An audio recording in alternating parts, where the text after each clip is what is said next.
Welcome back. Happy New Year, everybody. Happy New Year. That's right. 2019. It is 2019, you guys. We are almost at 2020. It is incredible. We are starting a brand new year. We've all had amazing holidays, I hope, with our friends and family and all the ones that we love and don't love and all the rest of that. Do you remember, like, I saw this really crazy video during the holidays. Remember Y2K?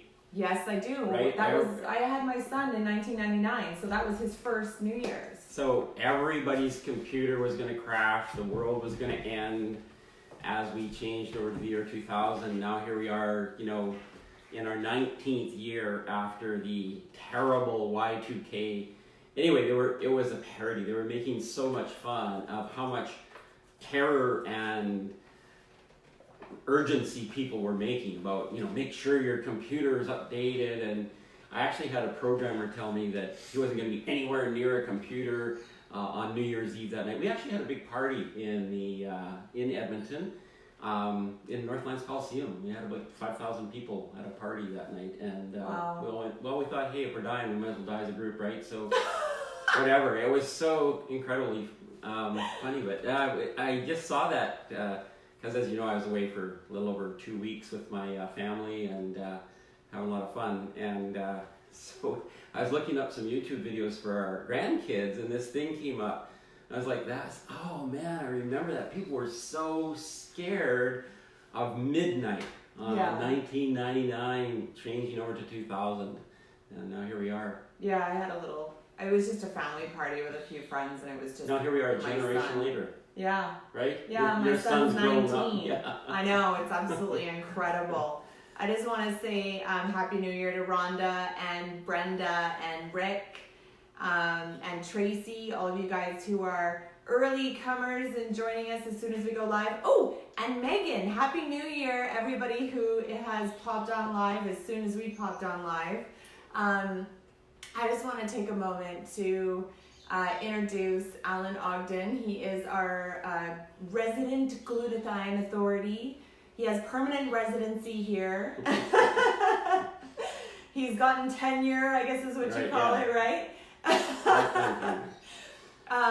He is absolutely a phenomenal authority when it comes to truly understanding how the body works and how to use natural plant medicine to support the body doing what it does best, which is be healthy. And the reason that he's an authority in that space is because he has a degree in pharmacognosy, and he also has 4 nutritional degrees, which is a lot more than your average DR gets, because they usually get about 4 hours of nutritional medicine, nutritional education. He also has a degree in geriatric medicine, and he's done a lot of work in pediatrics. He's done work in oncology. He has a degree in energy medicine. He's got 40 plus years in the industry, worked as a pharmacist, owned pharmacies, and did all the work from the allopathic standpoint, is now very much in alignment with the best of the best in allopathic and naturopathic medicine, really creating a beautiful holistic understanding of what it is that we need to live a proactive, healthy lifestyle. And I'm really excited to go into 2019 learning even more about what the latest and greatest that science has to offer to proactively stay looking just like this. Or better. Or better, because he continuously loses gray hair. It's super confusing. He's aging backwards, which is why I call him Benjamin Button. So welcome so much, Benjamin Button. Thank you. And it's great to be tenured with you here. Of course, Harmony and I met, gee whiz, it's going to be 5 years, right? Yeah. 5 years ago, incredible. That time has gone like Zoom. Harmony was not really very functional when I met her. She was having a real challenge with a concussion, and we got her on some collagen protein, this stuff right here. And then later on we got her taking some glutathione, and once that happened and she got her brain back, as she says, she has taken pranic healing, body code, emotion code, clinical hypnotherapy, just as a sponge, and she's written literally her own program that amalgamates all of those modalities into a program. She has a healing practice. She can do it remotely. She can do it here in her treatment room, and she's now helping people with what I studied back in 2000. We called energy medicine back there. It's really allowing people to access information that's stored in their body, that's been there for a while, and releasing that to allow the energy to flow. When you do that, you get rid of pain, you get new mobility, just all sorts of things happen. We were trying to do that way back when. We were trying to do it, of course, because we're scientists and we're in the allopathic field. We were trying to do it in a medical way. There's no drugs that can do that, by the way, because drugs are not made to augment your energy source, your natural energy source. So anyway, it's great to be here, and thank you for doing all this. And I'm wearing my special Immunití shirt tonight. I don't know if you noticed that or if people noticed that. Yeah, of course. I always love it when my boys wear purple. Because we're going to pick one thing out of the front here. We're going to put it right out there on the crystal. Hopefully you'll set. Look at that. Perfect balance. Because we're going to talk about that tonight, because we're first of all going to really, really honor a person who a little over a year ago, she actually is a lady who has 2 adult autistic, well, they're children still, but they're adults. And she got them on this product as soon as it came out, which it was launched in April of 2017, delivered in June of 2017. She got her 2 adult children on the product right away. She noticed some very, very measurable differences. I'm looking for the right words here. Measurable differences in their behaviors, their ability to function, their social behaviors, etc. And she just thought the whole world should know about that, especially the world of autistic children. And so she self-funded a study that started 1 year ago today. 1 year ago, January 7th of 2018, she put it out to the autistic community. She was going to help 50 kids. She was offering product to 50 people for them to try it on their children. And so Nancy Jelen, we want to honor you today. I know that you're out having a birthday party with one of your friends, which is something that you weren't free to do before because you had lots of time that was needed for your children, and they have grown, you've grown, and you're out doing that. But we still wanted to let everyone know that you were the person who self-funded that study, and it ended up that there was a little more than 50 people that participated. Now these kids were from all ages. So they were from little kids, we even had some infants, right up to into their 30s. And so what we're going to do tonight is we're going to talk about why that would have an impact on somebody with autism. And we're actually going to take a step back. I'm going to take a step back into what I did in pediatric practice many years ago, and this was long before I knew anything about glutathione. It was just something that I felt was right in my own heart. And so I started to work with a young doctor who was, well, he wasn't really the OB-GYN, but we lived in a small town, and because he was the youngest guy in practice, and all the older doctors were like, hey, we've done our thing, you get all the pregnant moms. He got all the pregnant moms. And so he came to me one night, we were friends, and our kids are about the same age. Actually, our son played basketball with a couple of his kids, they're still friends to this day. And he came to me one day and he said, hey, listen, I'm going to take over, I'm going to take this project on for the next few years. And he had a feeling, and I'm just so grateful to him for coming to me, because I had the same feeling. And our feeling was that if we could help the moms during their pregnancy with their nutrition, that would have an impact on the health of the child, the health of the baby, and the ease at which the mother could have that child.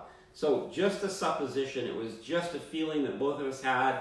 And he said what he would like to do is send those people to me, those moms to me. We would do a nutrition plan for them. We would follow up with them. And we did that. So we did that for 4 years. So for 4 years, I had moms, newly expectant moms, coming into my pharmacy practice and saying, hey, I'm here to find out about nutrition. So that was one of the reasons that I was compelled to study nutrition. I didn't really know much about nutrition back then, and particularly pediatric nutrition. But I did know a couple of things. One is that folic acid, and increasing the amount of folic acid particularly during the 3rd trimester of pregnancy, was extremely important. Folic acid is instrumental in the development of all of the neurology in the child, and that last trimester is when the neurology develops. And so we would increase, we had a schedule of how we would use supplements back then, and we would actually increase the amount of iron and folic acid and amino acids throughout the trimester. So we'd start a little lower trimester 1, we'd increase in trimester 2, and then in trimester 3, we would dramatically increase the amount of folic acid, the amount of iron that these moms were taking. And now the reason we did that is the area that we lived in had the highest rate of infantile asthma in our province and maybe in North America. It was very high, and we were really hoping that we could somehow impact the rate of infantile asthma. What happened during that time was, with us, minimal knowledge, we didn't know anything about glutathione, we were just increasing nutrition, we were increasing their omega fatty acids, we were making sure they got folic acid. We're going to talk about folic acid because there's a lot of confusion about folate and folic acid in the marketplace these days, so we're going to talk about that. But we had to increase their folic acid, and lo and behold, in that time, so in that area where I was, on average 8 out of 100 kids that were born would have infantile asthma. During the 4 years that we did our work, 1 child was born with infantile asthma. So the incident rate went down dramatically during that time.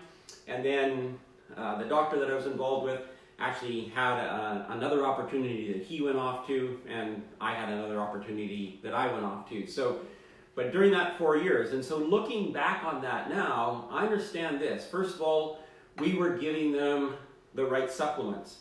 We were helping people in those trimesters to get the right supplements for the development of neurology. We were also making sure they got the right amino acids. We were making sure they got amino acids. And, you know, I'm a big fan of amino acid therapy and what amino acids do for you. Once again, I have to tell you, I had no knowledge or recollection of glutathione at that time. When I went to school, and when your doctor went to school, we were told that, hey, glutathione, you get it from your mom in the first 8 hours of breastfeeding. If your mom doesn't breastfeed you, they give you colostrum as infant formula in the hospital, and that's where you get your immune system from. And if you didn't get it, you didn't get it. Too bad for you. What you got's what you got, and you're kind of stuck with that. So there was no talk about glutathione. There was no talk about optimizing glutathione or the ability to increase your immune response back then.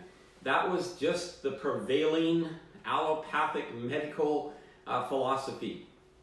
And that was back in the late 70s, early 1980s, up until about 1988 that I was involved in that. Well, actually 1990, I was involved in that program. So after that, in 1996, actually there was some studies that began to appear, studies that were done here in Canada that were conclusive in proving that consuming particular amino acids, these were all animal studies at the time, later on there was human studies done, but animal studies that showed conclusively if you gave the right amino acids, you could optimize or you could change the level of glutathione activity in a person's body. So, what's happened since that time? Now, I did not study autism when I went to school. I didn't study ADHD, I didn't study those things because they didn't exist. They didn't exist on a level of where we would spend time studying them, because the chance of me running into an autistic child was very low at that time. So since that time, what we've seen is this explosion, just a severe explosion in the number of children that are put on the autism spectrum, the number of children with ADHD, ADD, all sorts of diseases. And there's a lot of panic about that. I just want to insert in here that the fastest growing childhood illness in Canada at the moment isn't any one of those diseases. The fastest growing childhood disease in Canada at the moment is diabetes. It's not autism, it's not ADHD, it's none of those. It's actually diabetes. We have a severe, if it was a virus, it would be a pandemic. Yeah, absolutely, it would be. Yes. Yeah. If it was an infection, it would be a pandemic. But since it's not an infection, they're just it's not a pandemic yet. So I just wanted to start by bringing up those things. Now, I want to also bring Harmony into the conversation here, because Harmony has a tremendous amount of experience. She mentioned that she had a child back in 1999, and I want Harmony to share with you her experience as a mom and what happened with you in Winston as things were moving along here. Yeah, it was really interesting because I had an absolutely amazing, high energy, rambunctious, highly intelligent young man, and still is, by the way. Yeah, absolutely. But not the same amount of energy, and that's the thing, is when you have a young boy, they generally tend to have a lot of energy. And going into school, he was totally fine in the Montessori system, but then when we went into the regular school system, he didn't fit in very well. And I tried to put him in French. So he went to Montessori, yeah, which is one of the... It's self-learning. They decide what they want to learn, yeah. But it's one of the most accredited programs for childhood learning. Yeah. Right? Yeah. And he did fine in that. He thrived, yeah. He thrived in that, and then he went to public school. He went to public school, the regular system, and I put him in French immersion, and they told me that I should pull him out of French immersion by the time he was in the middle of grade 1, because he wasn't doing very well. And then by grade 3, I had moved to a different jurisdiction, but they wanted me to do testing because they had a psychologist do some testing on him. And he basically told me that when it came to conversational testing, they saw that he was near genius, and he was absolutely phenomenal when it came to his eloquence and his understanding. But when it came to putting pen to paper, they basically said that he was the equivalent of a retard. And so can we use that word anymore? Technically, we're not supposed to. We can't use that word anymore.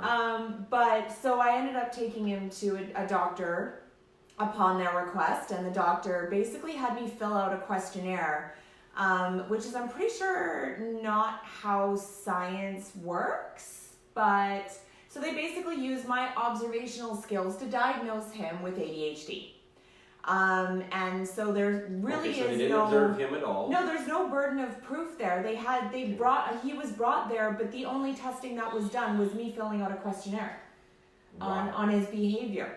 And then they gave him a diagnosis of ADHD, and they decided that I needed to medicate my child by the time that he was 8 years old, based on what I had, and I didn't understand that at the time, that isn't really how you should be placing a diagnosis anyways, but I knew that there was some type of scientific test that should have been done to prove that this is something that he had. And so the questionnaire wasn't solid enough investigation for me to accept the diagnosis that I was given.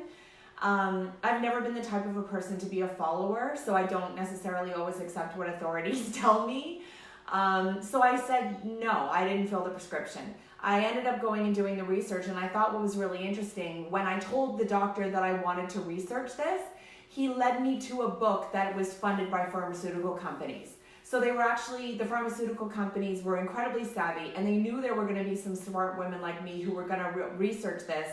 And so they made sure that the doctors led you to this very biased book that was going to lead you to want to drug your child. So this was what I ended up going through, and because I ended up doing the background investigation on this and found out that who was funding the book, I decided to go for third-party information, and I ended up reading Barry McDonald's book. And his books actually talk about the epidemic of ADHD and autism and stuff like that, and how 50% of boys in elementary school are medicated and diagnosed with ADHD. 50%. 50%. Yeah, it's absolutely disgusting. And he's been educating, the book is called Boy Smart. And then there's another one, Boys on Target, that he wrote, and he lectures all around different schools and stuff. And he experienced this himself growing up. He used to get in trouble when his mom was getting mad at him for something because he would be moving. And it wasn't until he was an adult that he realized that men actually need to be physically moving to get the pathways between the left and the right side of the brain to move in order to be able to process information.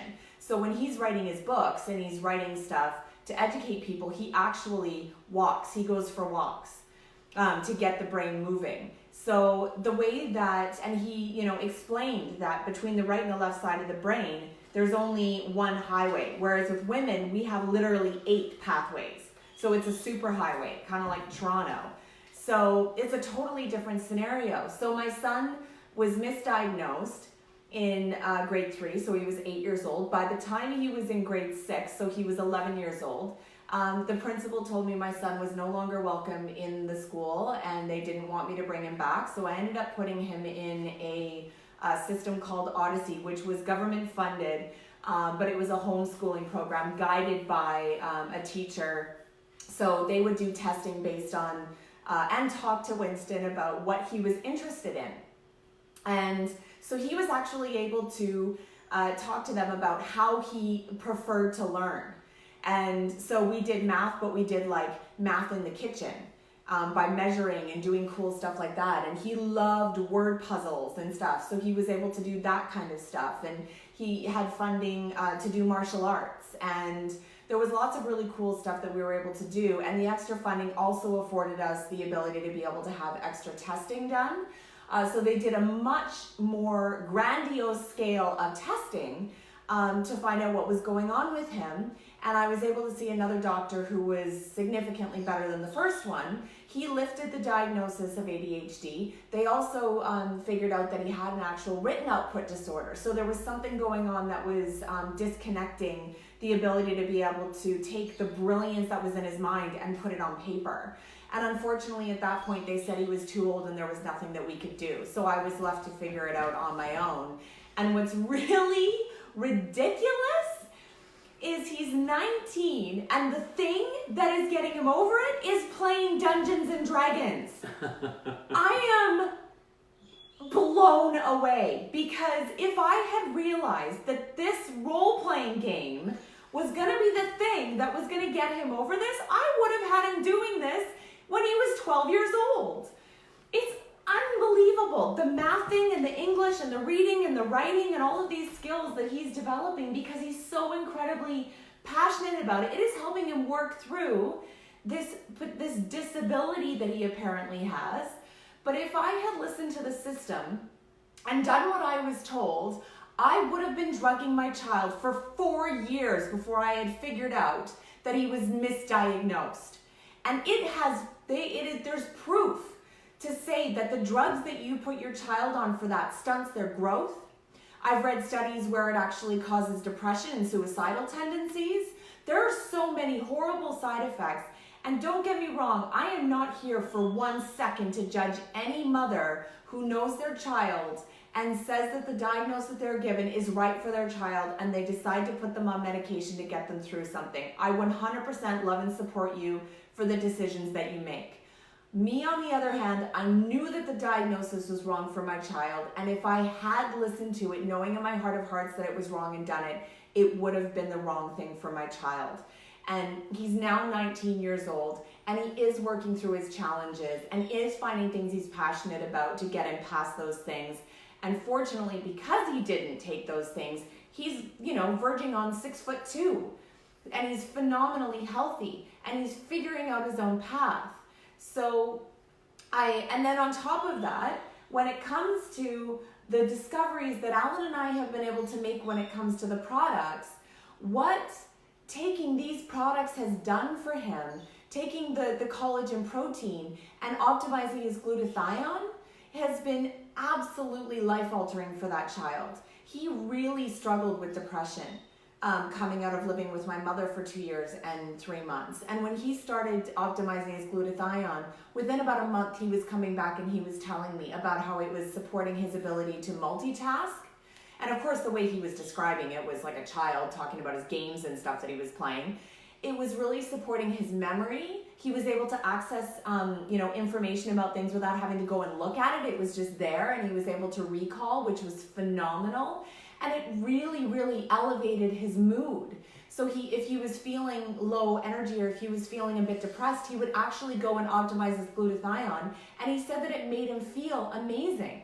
So the benefits of my son going of his own volition and optimizing his glutathione and what he's discovered has put him in a place now at 19 where he absolutely goes and takes it of his own volition because he knows the difference. It's absolutely amazing, and I'm so incredibly grateful. Yeah, that what's we interesting discovered this. that I have had the opportunity to speak to a number, not all of the women whose children were on the trial that Nancy Jelen funded, but I've had the opportunity to meet a lot of the parents and a lot of the children as well, and pretty much without exception, I would say that most of the moms that I've talked to felt that there was, if the diagnosis was the diagnosis, okay, that's fine, but there had to be a way to recover. Now, we know there's a lot of children that have reacted to vaccines, which in my opinion is a direct result of low glutathione.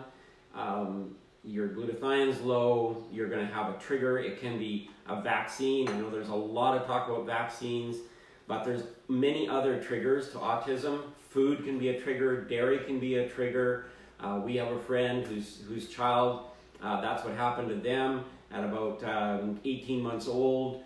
She was exposed to some dairy product that she'd never had before, and within 2 hours of that exposure, she was in the hospital, and she literally never recovered. She's on the spectrum now.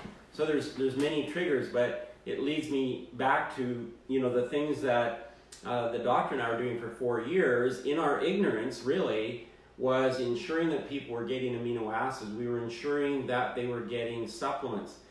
We were using folic acid. Folic acid has been used for years and years and years, and now there's this controversy over the gene expression, the MTHFR gene expression to do with folic acid, because it can't methylate folic acid. And what people don't understand is that folate, natural folate and folic acid go through exactly the same methylation process in your body. So if your glutathione is low, you're going to have symptoms of the gene expression, whether you take folate or folic acid.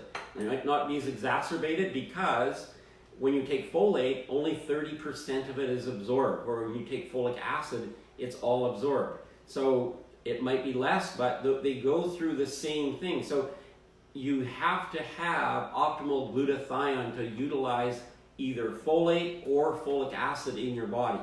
And no, once again, back in my time of ignorance, we weren't concerned about that. We were making sure they got a really great assortment of fruits and vegetables and all sorts of things. And maybe that was enough to encourage the folic to methylate. We don't know. There's no way to go back and study that.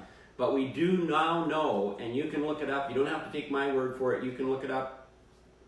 It's pretty much accepted in scientific literature that the symptoms from the gene expression, from the MTHFR gene expression, are due to low glutathione.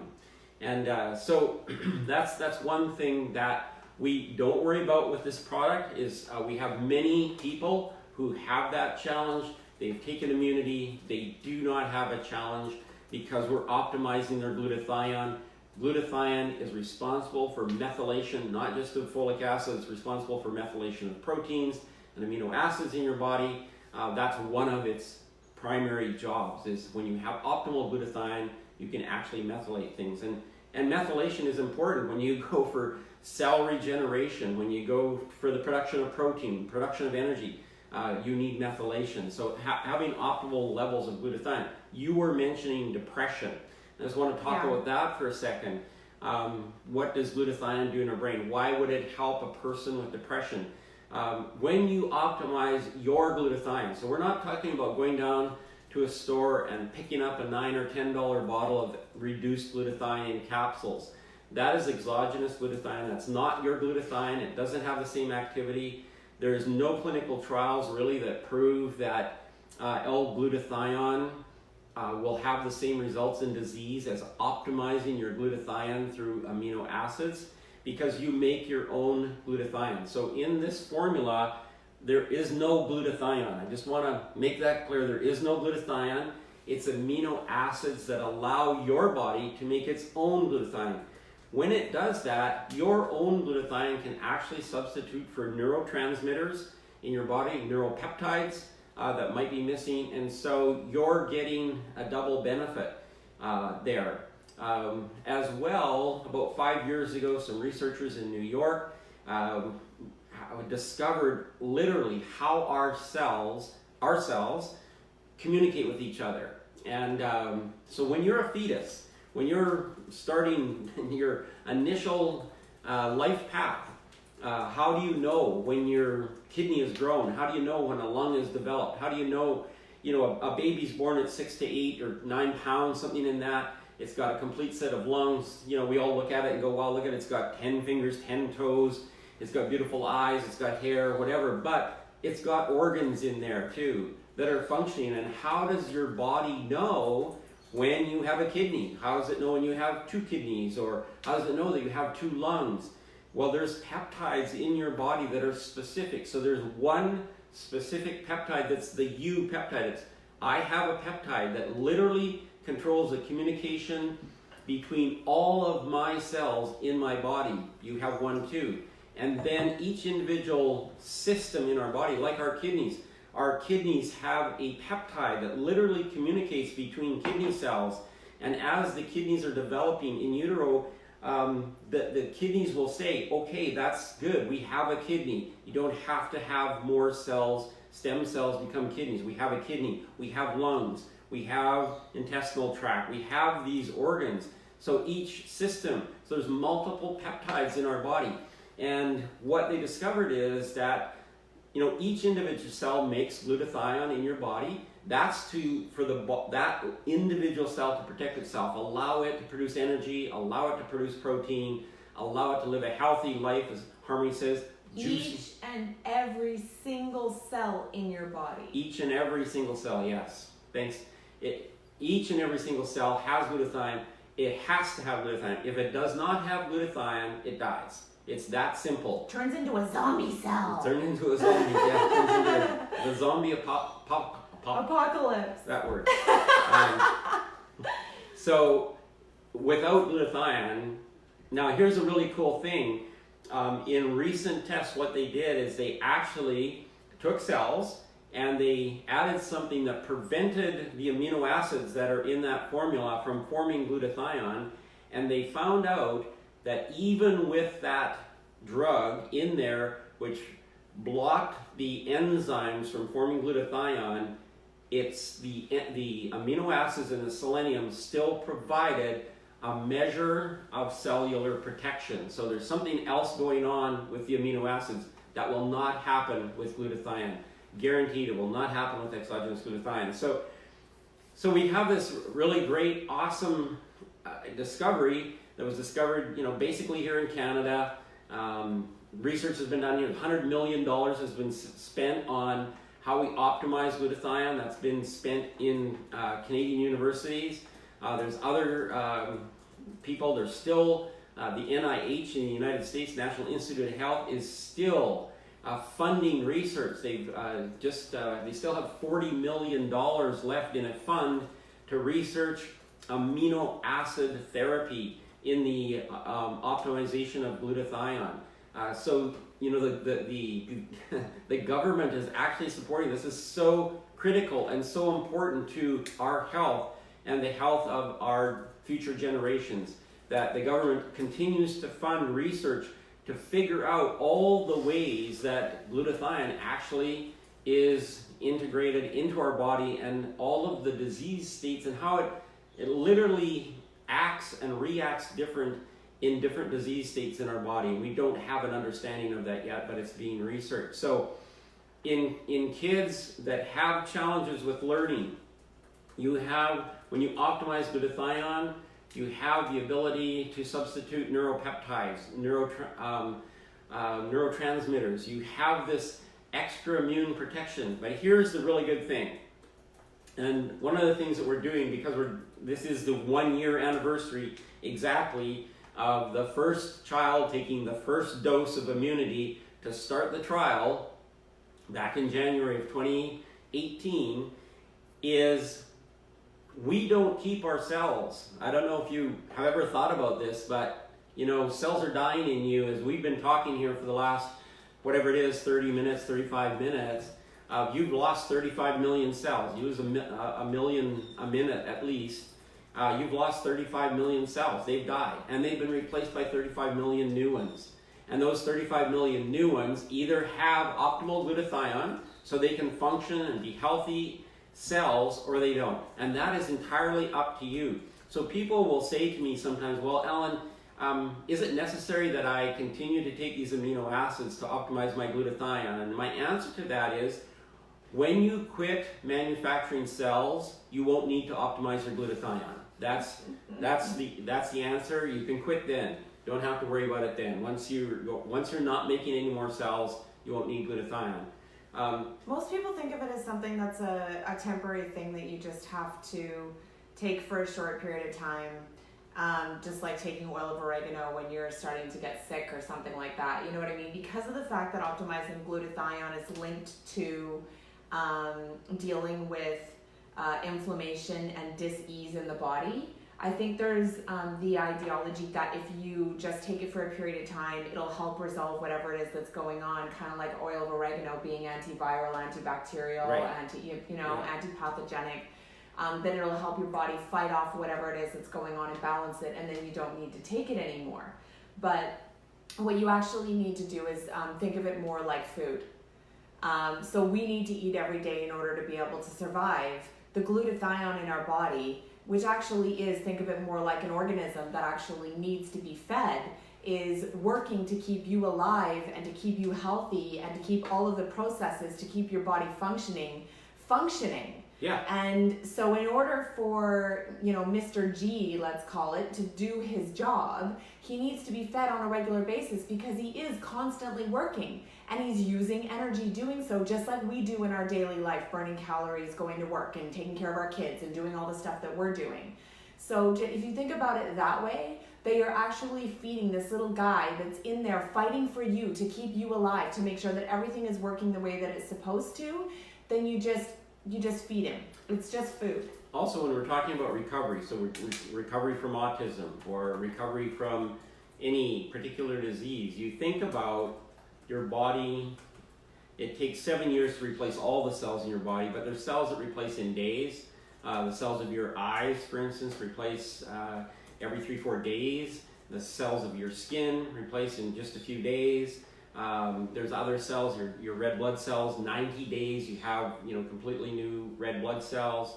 And so, you want to continue this process so that you give your body the time. And what we've seen and what has happened with the people who have actually stuck with the program and continued to take Immunití, they see continual progression and continual improvement in their children who stayed on the product. Yeah.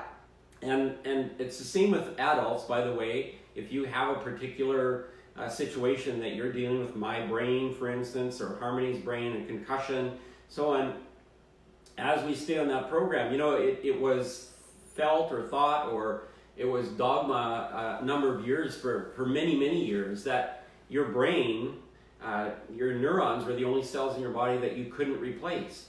And now we know that that's not true. There is actually the opportunity to replace neurons in your brain. So yeah, which is phenomenal. it's phenomenal, and thanks to Dr. Daniel Amann and people who've dedicated their lives to researching these areas. It's interesting. I was at 2013, so that's now going to be 6 years ago this summer. We had a big, huge brain conference here in Vancouver. We had all these incredible speakers from around the world that came in here. People that if I named them, you would immediately recognize, or most of you would immediately recognize some of their names. Especially in the autism community, there was one gentleman there who maintained that he's cured 25,000 kids from autism. I don't know if that's true or not, but anyway, he was here and they interviewed him on TV and so on. And every last one, so there was 13 speakers, not every last one, because 2 speakers were speaking on something entirely different, but all the 11 that spoke on the brain all said the primary thing that you needed to do in brain health, whether they were talking about autism, if they're talking about ADHD, if they're talking about Parkinson's, dementias, whatever, 11 of them, so all of them that spoke about the brain said optimizing glutathione was a necessity. It wasn't an option, it was a necessity to do that. The interesting thing to me back in 2013 was that none of the people speaking from stage told people how to do that. Yeah. I was in the crowd wanting to jump on my chair and scream, I know how to do that. If you want help, I know how to do that. One of the particular speakers spoke 3 times. All 3 times that he spoke, he mentioned optimizing glutathione. And all 3 times I wanted to jump on my chair and say, hey, hello, we know how to do that. So it's become, we're in 2019 now, just barely into 2019, but back in 2018, a group of researchers, prominent people from very recognizable institutions have petitioned the FDA to make optimizing glutathione using amino acids. So we're not talking about using glutathione. We have to keep talking about this because people continue to get confused and think you can go buy glutathione and it's going to do the same job, and it doesn't.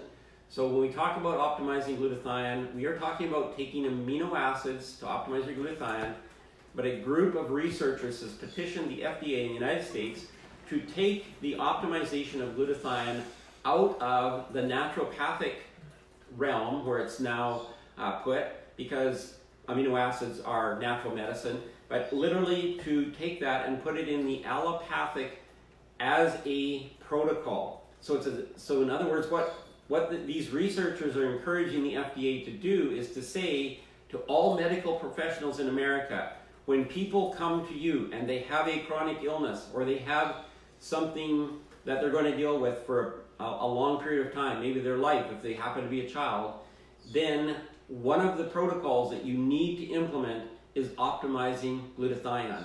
And that is a tremendous thing for the FDA to even be considering that. It falls way outside of their general realm of drug approvals, but these researchers are too credible. They're very credible people. The research is very strong. As a matter of fact, the last time I checked, there's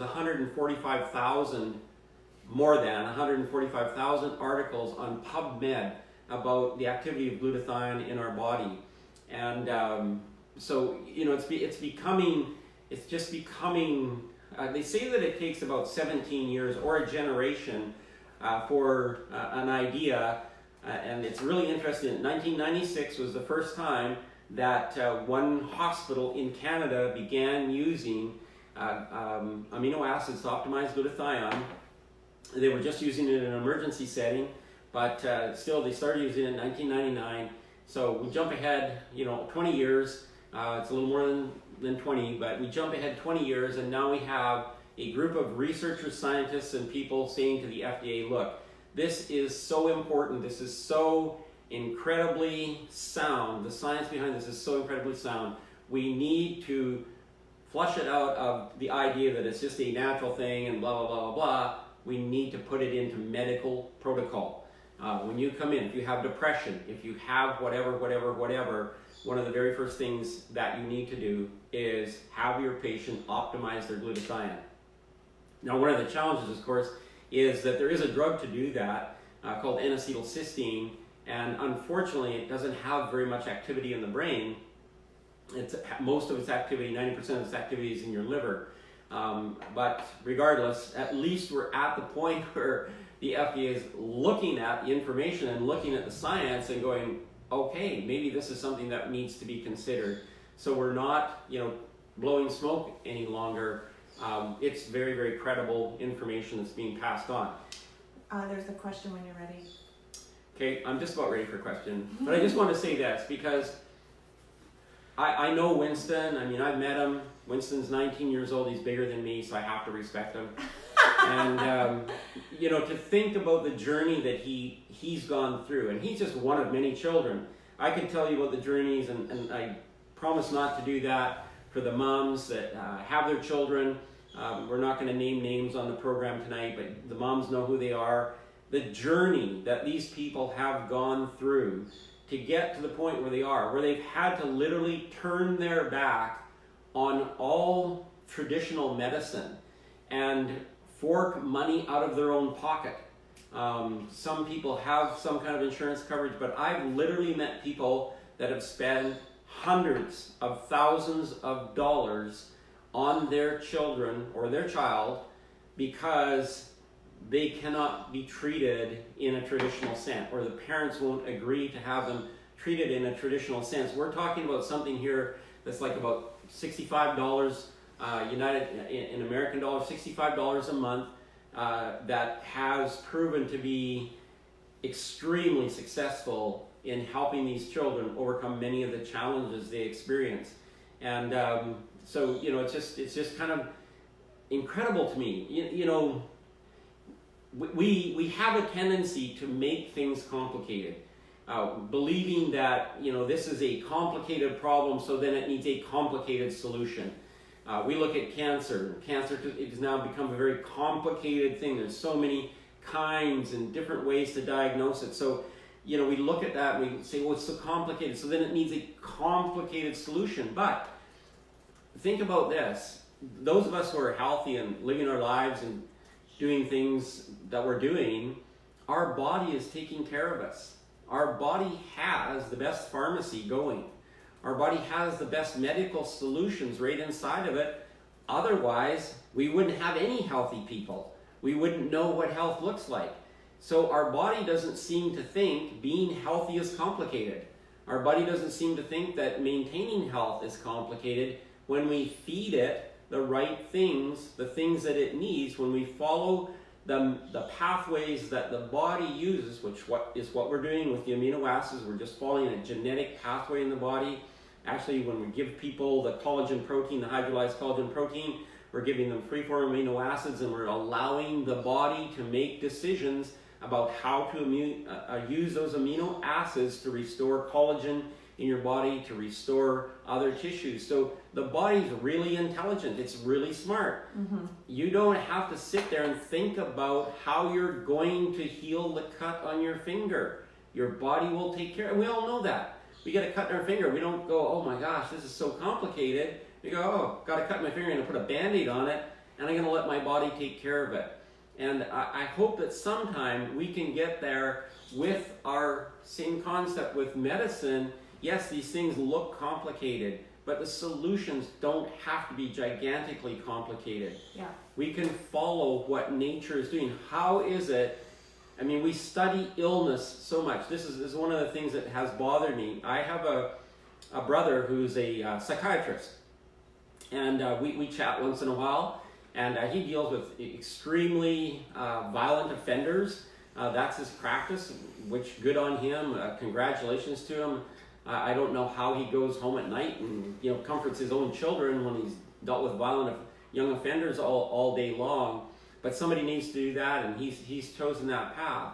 And we've had this conversation about these kids have challenges, but nobody's saying to them, well, what about your diet? What about your eating? What about your glutathione? How about optimizing your glutathione? Why don't we just try optimizing your glutathione and see if that would help? Because it has, What about your minerals? What about your minerals? What about these things that your body needs? And is your activity. Your blood sugar too, that's a really big one too. If your blood sugar's out of whack, it can actually cause anxiety attacks. Anxiety. In hypnotherapy school, the founder of the school, actually, I got to watch a whole bunch of case studies, and this one particular woman came in and she was complaining about anxiety. And the first thing that we were taught to actually do is check their blood sugar, because that can actually rule out the problem altogether, and you don't have to do hypnosis to help correct whatever it is. And there's a particular way to actually check whether somebody's predisposed to be hypoglycemic and stuff, which is really absolutely fascinating. But that was the first go-to, was you actually asked her some questions to ask if there was anything that was indicating that she had dietary issues and had blood sugar issues. So people don't realize how physiologically deficiencies and stuff like that can create serious emotional discord. Yeah, absolutely. So, I hope that we're going to get there. And this year, this is Glutathione Authority, and we talk a lot about glutathione and so on. But really our mandate is for you to be the healthiest person possible. And so if we talk about something else, it's not because we've lost our belief in something that we've talked to you about. It's because we found something else that fits into that parameter of helping the body do its job better. And if we change our minds about something, we'll definitely let you know. Yeah, for sure. Anyway. Because before, when we were talking about optimizing glutathione, go back about 3 years, we were talking about an exogenous glutathione. And now we're talking about taking amino acids to optimize glutathione, because our understanding of how to optimize glutathione was updated. Yeah. And we absolutely, when we talked about this, when we understood that there was a better way to optimize it, we talked about it, and we absolutely let you know that our understanding was this, now it's this, and here's what we recommend. And with science constantly changing and new information coming down the pipeline, this is going to happen. There's absolutely no two ways about it. And for me personally, when I was taking exogenous glutathione, which is glutathione made outside of the body, versus taking the amino acids to optimize my own glutathione, I absolutely felt a huge difference. So, just from taking the two, I noticed a massive difference. I know there was one woman that I introduced the precursor amino acids to, and she was actually doing glutathione by IV once a week. Oh, yeah. Because she had extreme adrenal fatigue, to the point where the doctor was like, I don't even know how you're waking up every day. It was so extreme. She shouldn't have been functional at all with the extremity of it. And so she was doing that, and she was doing vitamin B and like all these different things. And we got her this, and she started taking it every day. And she was absolutely floored at how much better she felt getting it into her system. And then she was like, wait, so I don't have to get pricked by a needle, and I don't have to like go to a facility and like sit there for like a half an hour. I can just like put this in my mouth and it's yummy. And I'm like, yeah, it's just that simple. And she's like, oh my gosh, it's so much cheaper. It's so much easier. Because it's expensive to go and do these IV treatments, right? I see Brenda was talking about a test there, 3 hours, $2,800. Yeah, and yeah. I literally was talking to people, some of these moms that stepped outside of the allopathic system in the United States, and a 1 or 2 hour doctor appointment can be $2,000 or $3,000. And the one mom I was talking to, they had the diagnosis of autism for their child, and they went to see this very supposedly accredited specialist who spent 2 hours with them, took $2,000, and said, your child has autism. They already knew that. Yeah, it was a little tough to take, but so you said there's a question. So Rhonda, this is actually something that I know we can answer confidently. So Rhonda is saying, do you have any info on macular degeneration and how glutathione may or can help? My 88-year-old mother-in-law has this and is losing her eyesight, and it's very devastating to her. And I can only imagine how devastating it would be to lose your eyesight. Absolutely, that's got to be scary. It has to be. It is very scary. So yes. So one of the really cool things back in the days when I was first learning about optimizing glutathione and using amino acids, I was exposed to a study which was underway. It was underway in Russia, and apparently Russia can now, control a lot of things around the world. But anyway, this was a big, huge study. Almost 16,000 people that they had put in this study because macular degeneration is a pandemic in Russia. It's also very, very, very common here, unfortunately, but it's a pandemic there, and that's just due to the fact that people have such terrible nutrition. When you're poor, you're really, really poor in countries like Russia and China, really poor, and so their nutrition was so bad. So they did this study on macular degeneration, optimizing glutathione, and they discovered several things. One is it certainly slows down. Now, in an 88-year-old person, we don't know how much, but in their study, it slowed down macular degeneration. In younger people, they followed these people for many years. The study went on for 15 years. So in younger people, it actually literally stopped the macular degeneration. I don't know what happened after the study, if people were able to continue on or not, but also prevented cataracts, and for people who had cataracts, it actually helped to reduce cataracts. And there's actually a solution that you can mix up that you can put directly in your eye. But the very first thing you need to do is just, that's the solution that you can make and actually bathe the eye in it.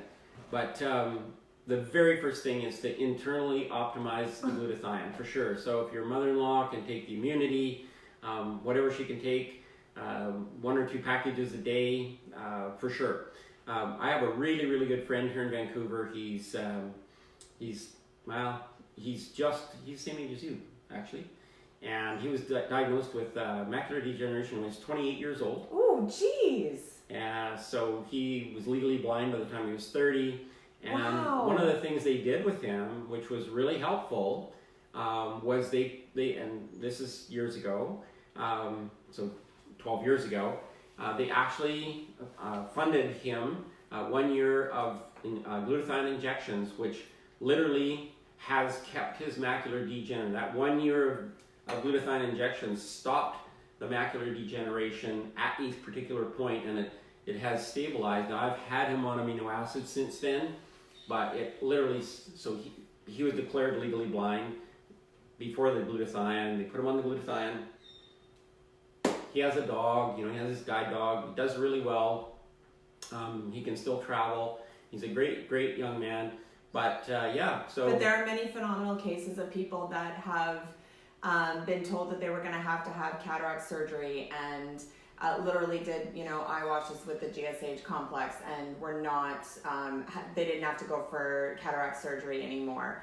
And it's absolutely phenomenal, what optimizing glutathione does, because we really don't think about all the different ways that glutathione helps our body to function. And when you really think about what aging actually is, it's about cellular health.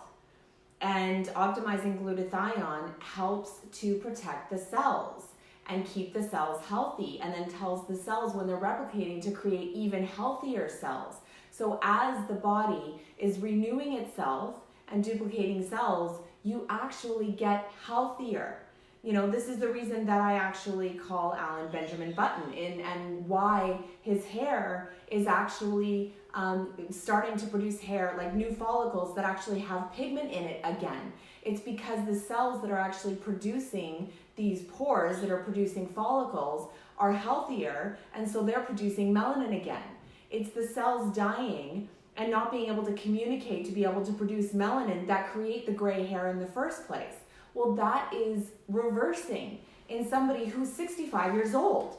It is absolutely phenomenal. It's fun.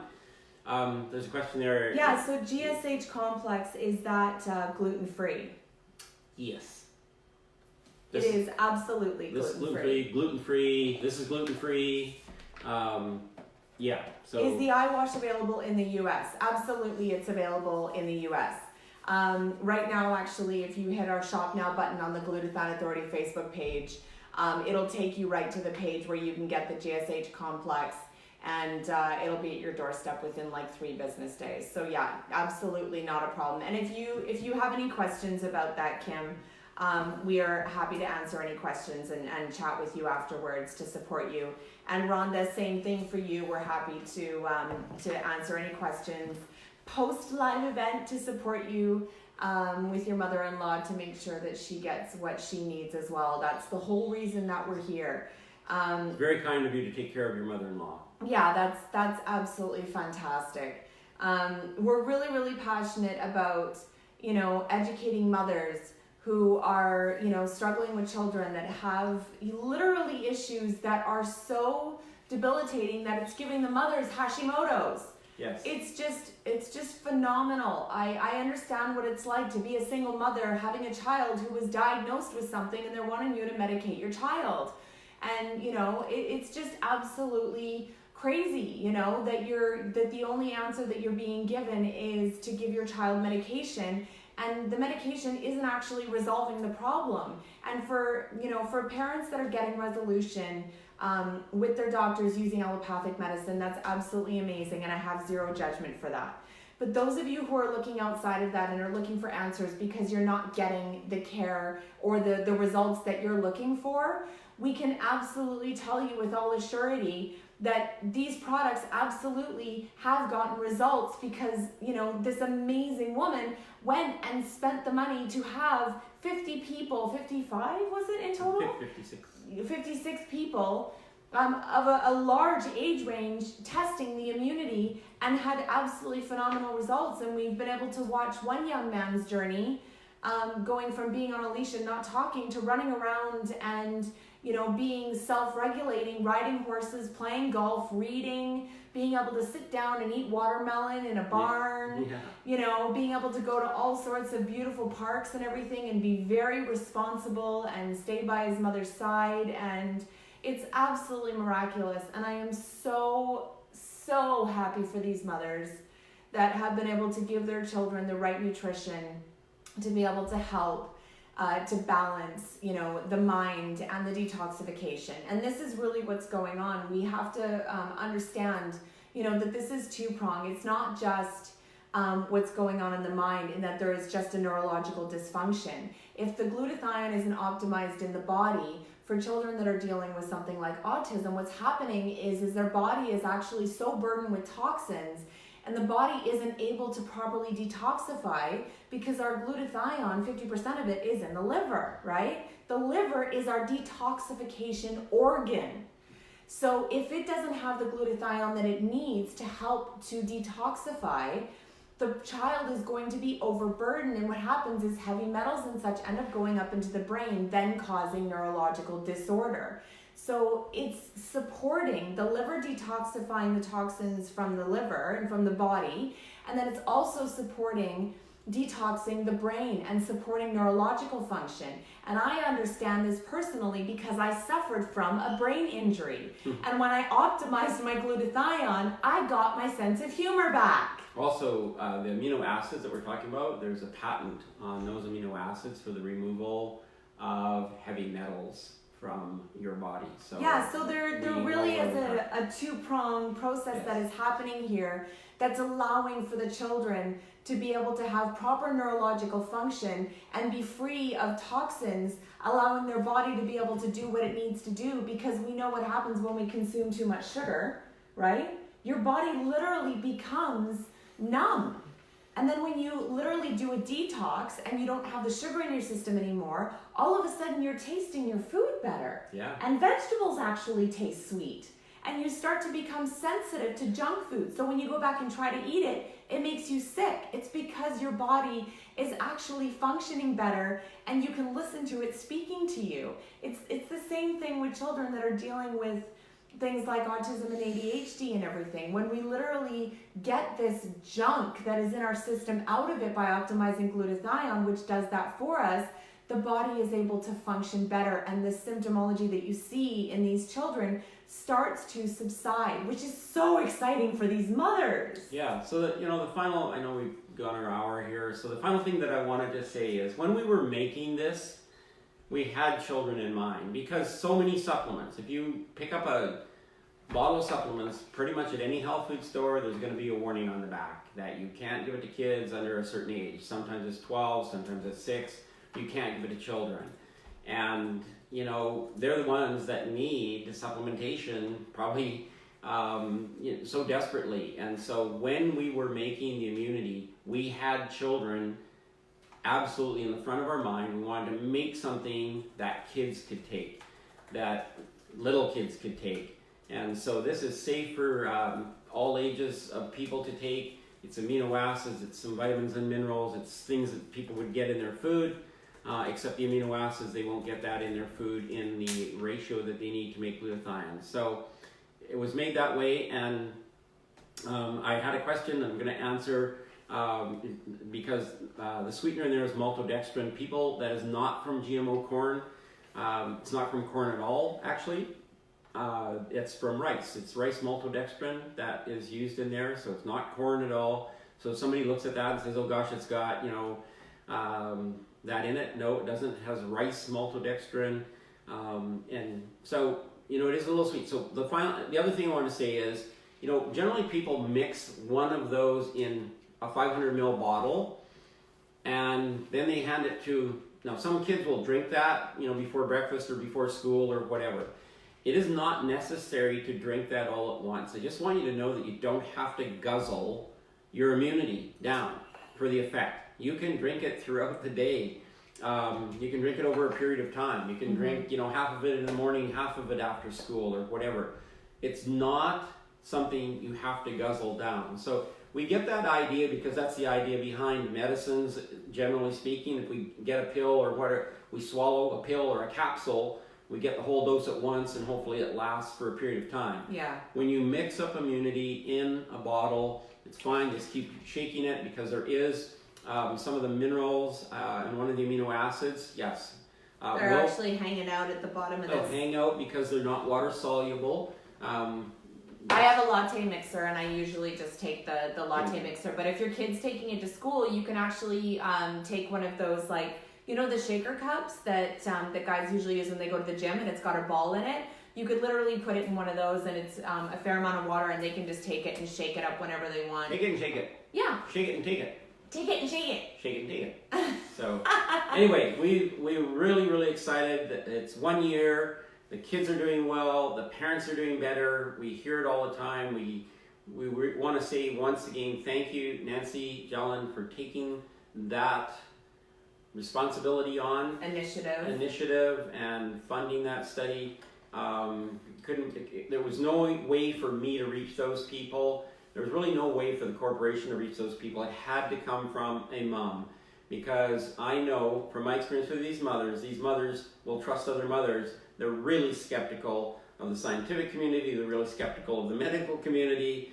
As Harmony was when I met her, she was very, very skeptical, remains skeptical. But, you know, when it comes from another mom, somebody who's been in your shoes, somebody that's walked in your path, then it's much, much easier to take that information. So we appreciate that.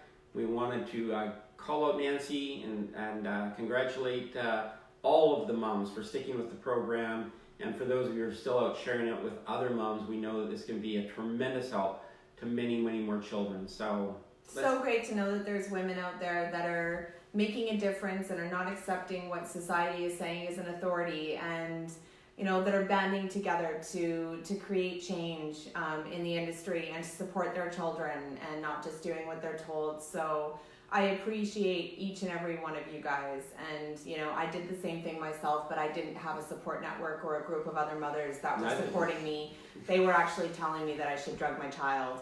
And, you know, so I was kind of alone. So I really appreciate all of you guys who are making a stand and banding together and supporting each other, because, you know, there's just nothing that can beat a woman. You know, we're a force of nature. So let's go out there and let's spread the word and let's help other mothers that are struggling and are exhausted and need some help too. So any of you guys that have anyone that you know that has a child that is struggling with ADHD, autism, depression, thoughts of suicide, any of that kind of stuff, absolutely share this video. I'm going to put it on YouTube, so that if you have any friends that are not on Facebook, I will share the YouTube link on our Facebook page so that you guys will be able to share it with anybody that you know that's outside of that community This information is completely open source. You can hit the share button and share it wherever you want throughout Facebook.